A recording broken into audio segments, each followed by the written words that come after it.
এখন কি নিয়ে ব্যস্ত তুমি? তোমার কাজকর্ম কেমন চলছে? আলহামদুলিল্লাহ, কাজকর্ম চলছে টুকটাক, এই তো।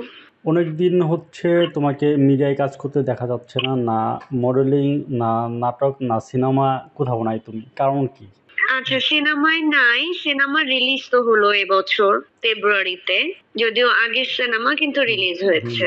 আচ্ছা, সিনেমার কাজ ওভাবে করে যেগুলো কাজ এসছে ওরকম প্রপার কোনো কাজ আমার কাছে আসেনি। দ্যাটস ওয়াই আসলে কাজ করা হয়নি। মডেলিং এ তো কাজ করেছি।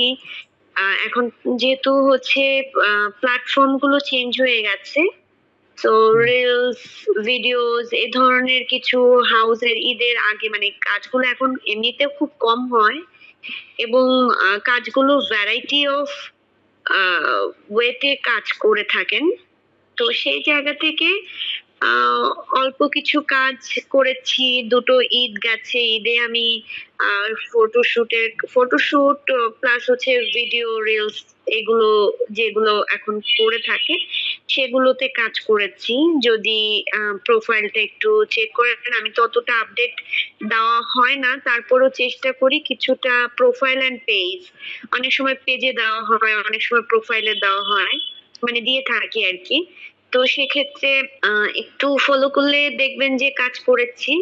মডেলিং এ কিছু কিছু কাজ করা হয়েছে যেগুলো আমার কাছে এসছে, এবং সেগুলোর মধ্যে যেগুলো মনে হয়েছে যে না, এই কাজটা আমি করতে পারি, তো সেই কাজগুলো কিন্তু করেছি। রোজার ঈদ এবং কোরবানি ঈদ, দুটো ঈদের আগেই বেশ আহ, কয়েকটা শুট এবং মডেলিং এর কিছু কাজ করেছি। এর মধ্যে কোনো বিজ্ঞাপন বা এ ধরনের কোনো কাজ করা হয়নি, তার ইমিডিয়েট আগেই হচ্ছে কাজ করা হয়েছে। দুটো বিজ্ঞাপনে কাজ করেছিলাম। একটা হচ্ছে অয়েল, মানে তেলের বিজ্ঞাপন, ওবিসি কাইন্ড অফ এই টাইপের। আরেকটা কাজ করেছিলাম হচ্ছে আপনার পানি উন্নয়ন বোর্ডের হাইড্রোলজি ডিপার্টমেন্টে। কাজ আসলে পরে কাজ করা হয়। আর এবার আসেন নাটকের কথায়। নাটক, যেহেতু আমি নাটক র্যান্ডমলি যে আগে করেছি, র্যান্ডমলি করে যাচ্ছিলাম সেরকমটা নয়। তো অনেক সময় দেখা যায় যারা হচ্ছে নাটক ইন্ডাস্ট্রিতে কাজ করেন, ইন্ডাস্ট্রি আসলে একটাই, সেখানে হচ্ছে ডিভাইডেশন, ইনি নাটক করছেন বা ইনি সিনেমা করছেন বা ইনি মডেলিং করছেন, আমরাই আসলে ডিভাইডেশন করেছি। এখানে যদি আমি বলি যে যারা নাটক করেন রেগুলারলি, তারা আসলে তাদের ওই রাস্তায় আমার কখনো হাঁটা হয়নি। তো রেগুলার ভাবে বা র্যান্ডম ভাবে যে আমার কাছে নাটকের কাজ আসবে, মানে সেরকমটা আমি প্রত্যাশাও করতে পারি না আর কি। ওরকম কোনো কাজ আসলে তো অবশ্যই স্ক্রিনে দেখতে পেতেন বা কাজ করতাম আর কি। That's it. ইন্ডাস্ট্রিতে কাজ কমে গেছে, অনেকেই এর হাহাকার করছে কাজের জন্য, অনেকেই রাজনৈতিক হ্যাঁ, কারণকে এর জন্য দায়ী করছে। আইনের মতে এর পেছনের কারণ কি হতে পারে? ফার্স্ট অফ অল বলতে চাই, দেশের পরিস্থিতি বা রাজনৈতিক পরিস্থিতি যেটার কথা বলছেন, সেটা একটুখানি বলবো। সেটা হচ্ছে যে হ্যাঁ, আমরা একটা মানে স্টাবল টাইমের মধ্যে দিয়ে যাচ্ছি না, এটা সত্য। তো হয়তোবা সবকিছু গুছিয়ে নিয়ে হয়তোবা আমাদের সবকিছু সেটেল ডাউন হয়ে যাবে আশা করি, এটাই প্রত্যাশা আর কি। আমাদের ইন্ডাস্ট্রিতে আসলে কখনোই প্রফেশনালিজম ছিল না, প্রফেশনাল প্রডিউসার ছিল না। তো আমাদের খুব অভাব এখানে প্রোডাকশন হাউসের, মানে প্রপার প্রোডাকশন হাউস যেমন বাংলাদেশে আপনি, আম সরি, আমার দেশের কয়টা প্রোডাকশন হাউসের নাম আমি বলতে পারবো। আমি এই ইন্ডাস্ট্রি বিলং করছি, বাট অল্প গুটি কয়েক প্রোডাকশন হাউস আছে যাদের নাম আমি বলতে পারবো। এর বাইরে কি আসলে ওরকম ভাবে সেরকম ভাবে কি আসলে কোনো প্রোডাকশন হাউস ডেভেলপ করেছে? আমার আমার জানা মতে তো সেভাবে কোনো প্রোডাকশন হাউসই ডেভেলপ করে নাই। তো একটা জায়গায় যখন প্রপার ওয়েতে প্রোডাকশন হাউস না থাকবে, তাদের বিজনেসটাই হচ্ছে কন্টেন্ট ক্রিয়েট করে সেটাকে সেল মানে সেল পর্যন্ত নিয়ে যাওয়া মিন্স হচ্ছে দর্শক অব্দি নিয়ে যাওয়া, মানে সেলটাকে বোঝাচ্ছি দর্শক অব্দি নিয়ে যাওয়া। এরকম প্রপার চিন্তা ভাবনা নিয়ে কয়টা প্রোডাকশন হাউস এই মুহূর্তে বলি আর আগেই ইমিডিয়েট আগেই বলি কয়টা প্রোডাকশন হাউস ছিল, এটা আমারই কোশ্চেন চলে আসে। তো আমি আসলে দোষারোপটা করব কোথায়? আমি তো আরো ফ্রিল্যান্স হিসেবে কাজ করি, আমার এমন কোনো মানে শুরু থেকেই এখন পর্যন্ত এরকম কোনো জায়গা নাই যে যেখানে আমি স্টাক হয়ে কাজ করেছি। আমি তো ফ্রিল্যান্স হিসেবে কাজ করেছি, আমাকে যে হাউস থেকে নক করেছে সেই হাউসে কাজ করেছি, সবকিছু মিলে গেলে আমি সেই হাউসের সঙ্গে কাজ করার চেষ্টা করেছি। তো আলটিমেটলি ওরকম প্রফেশনাল ভাবে তারা কন্টেন্ট কি বানাচ্ছেন, যে কয়টা হাউস আছেন সেই কয়টা হাউসই মানে প্রপার ওয়েতে কন্টেন্ট ক্রিয়েট করছেন, এবং সেখানে যাদেরকে আর্টিস্ট হিসেবে নিচ্ছেন কজন আর্টিস্টকে ইউজ করছেন। আমাদের এখানে অনেকেই বলে থাকে আর্টিস্ট নেই, আমি বলবো যে আমাদের এখানে প্রপার ওয়েতে প্রোডাকশন হাউস নেই যারা কিনা আসলে কন্টেন্টটাকে নিয়ে কাজ করে, বিজনেস করে। সো আমি তো বললামই, so আমি এটার সাথে এটার যৌক্তিকতা কতটুকু এটা আমি জানি না বা বলতে পারবো না, রাজনৈতিক প্রেক্ষাপটের জায়গাটা আমি বলতে পারবো না। তবে আমার কাছে যেটা মনে হয় প্রপার প্রোডাকশন হাউস না থাকার কারণে মানে প্রোডাকশন গুলো প্রপার ওয়েতে ক্রিয়েটও হয় না, এবং গুটি কয়েক যে আছে সেটাতেও অল্প কিছু কন্টেন্ট হচ্ছে, বা একেবারেই যে হচ্ছে না তা তো নয়, হচ্ছে, সেখানেও অনেক আর্টিস্টই কাজ করছেন। কয়েক মাস আগে হচ্ছে তোমার নামে কিছু রিউমার ছড়াইছিল যে আলো আরবি গ্রুপের সঙ্গে তোমার কিছু সম্পৃক্ততার প্রমাণ দিয়ে নিউজ হয়েছিল। তো ওই প্রসঙ্গে একটু আসতে চাই। তখন তুমি কিছু তোমার নিজের অবস্থানও তুলে ধরেছিল। তো এরপরে এই বিষয়ে কোনো সমস্যা হয়েছে কিনা, বা পলিটিক্যাল হ্যারাসমেন্টের শিকার হতে হয়েছে কিনা, বা সমস্যা হয়েছে কিনা, বা ঝামেলায় পড়েছো কিনা? আমি পলিটিক্যালি কোনো হ্যারাসমেন্টের শিকার হয়েছি কিনা বা আদার্স কোনো প্রবলেম ইস্যুস ক্রিয়েট হয়েছে কিনা, ওই রিউমার যে ছড়ানো হয়েছিল, একজন নিউজ করেছিলেন, একটা ফেক নিউজ করেছিলেন। আচ্ছা, আমার মানে ফেক নিউজ বলবো না, আমার পোর্শনটা কমপ্লিটলি ফেক ছিল, এতটুকু বলবো।